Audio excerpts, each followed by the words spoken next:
Okay, well, we're going to be getting into chapter 6 today, and we're going to be looking at the police and some of the issues that actually surround policing.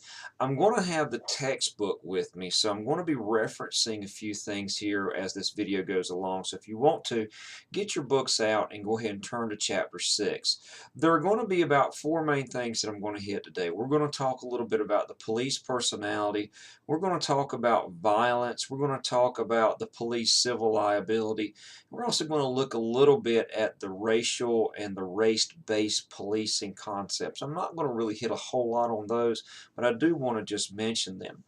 One of my favorite areas when it comes to this course is actually talking about the idea of the police subculture and the police working personality. We're going to read an article in this class. It's called The Asshole, and I know probably some of you are thinking, what kind of article is that? But it is actually pretty interesting as it gives us a look into that working personality. So you're going to see that in the module. So what is a subculture? The best way to think about what a subculture is it's part of a larger culture. But what it does is it instills values, it instills beliefs into an individual. So when we say a person's subculture, we're really talking about how they receive their values and the beliefs that they have. I'm looking in your book and it talks about the police personality, and this is going to be somewhat related to the subculture here. It talks about police are very authoritarian, police are very honorable, we're very cynical, we're very individualistic, we're also very conservative. The thing about some of these is when we start looking at what the subculture does, essentially we're saying it teaches us in some cases to be those things. For example, why is it that police officers are very authoritarian? Well, it's because our subculture teaches us that we are to demand respect and that we are commanding respect from individuals.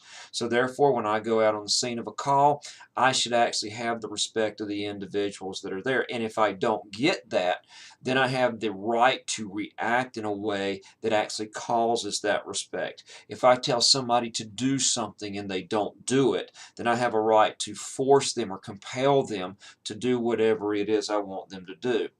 The aspect of the subculture that we really look at is how do officers come about for this. One of the things that we have, or one of the things that we look at is, are they taught that? And what we see is that these values and beliefs really begin to start in the rookie school. They begin to start in the training process itself. So what we have are new police officers that are coming in. These guys are being taught by police officers how to be police officers, but it's also the attitudes that go along with it. It's the beliefs that go along with it that underlie those things. So that's what we mean essentially when we're talking about this subculture, and it really starts at the training process. Now, there are some that argue that it actually goes to personality as well. In other words, law enforcement really attracts a specific type of personality. We attract the conservative, kind of authoritarian, militaristic people. And so some of the thinking is that maybe we're really just getting these people in there, and that's the type of people that we have. That's what we call the police personality that's in with this, as far as how we actually get these types of people in, the police working personality. And Skolnick, Jerome Skolnick, was one of the foremost authors that actually talks about that, and he's actually mentioned in your text. But with this, we also have, with this personality concept, the idea of corruption. And what's interesting is we find that in some cases, corruption can actually be a part of the subculture that exists within certain departments. New Orleans Police Department, for one, is one that is known to be rife with corruption. As a matter of fact, several years ago, they actually had officers that were running drugs and were drug dealers and were running these drugs and committing homicides while on duty. New York, Chicago, all of these have had corrupt subcultures that exist within the department. As I mentioned in one of the previous videos several years ago, back in the early 1900s, some of the commissions actually said that the best way and the only way to get corruption out of a lot of these departments was to really just fire everybody and start over again. But corruption is also, like I said, part of the subculture, because what we see happening is we see in the minds of these police officers the idea that, hey, Here's this drug dealer. I'm arresting him. He's got $1,000 in his pocket. I don't make $1,000 in 2 weeks. Is it really going to hurt if I take that money? And we find that with this corruption, it really starts on a gradual process here. They don't start just taking money, they start taking small things, and it gets bigger and bigger and bigger. And so some of these departments actually have what we consider to be corrupt subcultures where other officers are doing it, so everybody's doing it. What also adds into this is that people like to give us as police officers free stuff. Yeah, we get the free cups of coffee. Maybe they'll give us a discount here at these restaurants. And so some researchers have asked the question, does that lead into potentially an officer being more likely to participate in illegal activities? Interesting research that's out there. One of the other issues that we have to talk about is the amount of violence and other things that the police officers are actually having to face here. And again, I'm looking in your textbook here, and we're going to talk just for a minute about violence.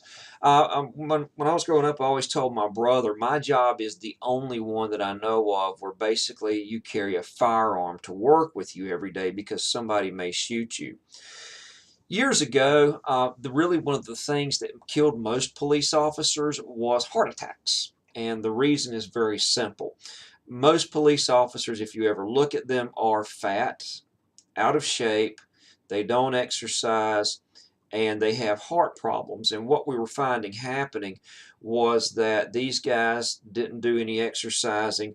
They were all of a sudden required to do something physical, and had this happen before. You're sitting in a patrol car, get a call, you have to go chase somebody down. They were exerting large amounts of energy, the heart couldn't take it, and they would have heart disease and heart attacks. Several agencies have started to actually implement fitness requirements for their officers. In other words, they have to maintain certain standards.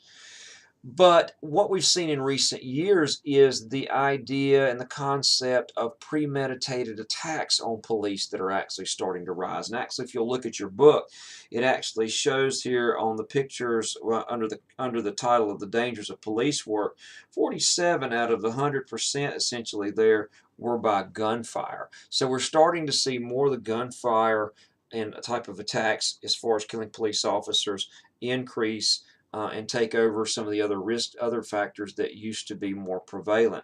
The other things that we see, the risk of disease.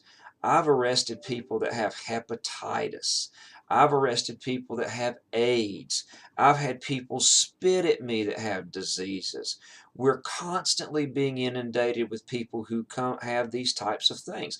I've searched people down that have needles in their pockets. The chances of getting stuck, bitten, have bodily fluids put on you are very high in this job, and really a lot of agencies don't provide you with much protective equipment. I searched a car one night that was probably 2 foot deep in trash, and we were searching for some items that they had stolen.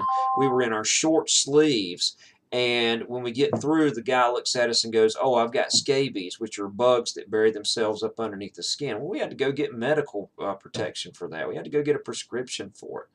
So when it comes to the types of things that we're dealing with as far as diseases go, we're dealing with people who have a lot of these infections, and that can in fact affect us. Add in with this the amount of stress that officers have. We work night shift. I worked straight nights for years. That's hard on your body. Your body never really gets used to working that night shift. We eat lousy. We don't exercise. All of that leads to fatigue. It leads to stress. It leads to officers that are not as well prepared as they could be. And even with the stress aspect of it, this is a stressful job. We deal with people in their worst. I've dealt with moms and dads fighting over kids. I've dealt with homicide cases, rape cases. You deal with the people at their worst, and it produces a very stressful situation. Officers can burn out very quickly in this job because of the level of stress. As a matter of fact, when I went and got my first psychological exam that I had to go into this job, one of the things they asked me is, how do you relieve stress? And mine is running, it's weightlifting, and I still do those things today. All of this stuff that we've mentioned can lead into one final thing: police civil liability. And again, I'm not going to hit a whole lot on this. We are liable for what we do.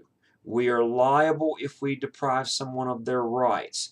We are liable for things that, if we use racially based policing or bias policing.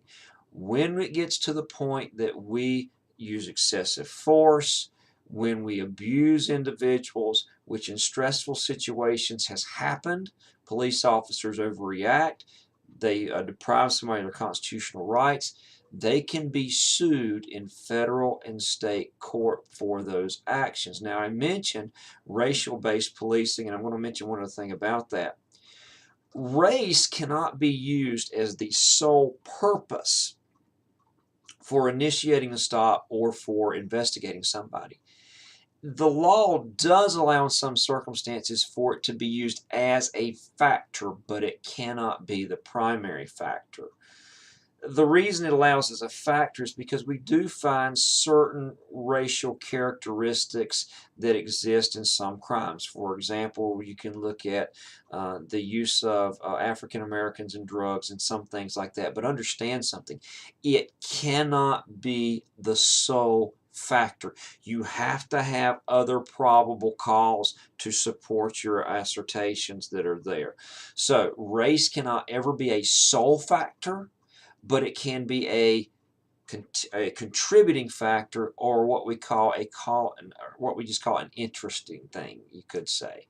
That's what we're going to cover in Chapter 6. If you have any questions, please post them up on the Q&A forum, and I'll be glad to answer them, or email me if you need to.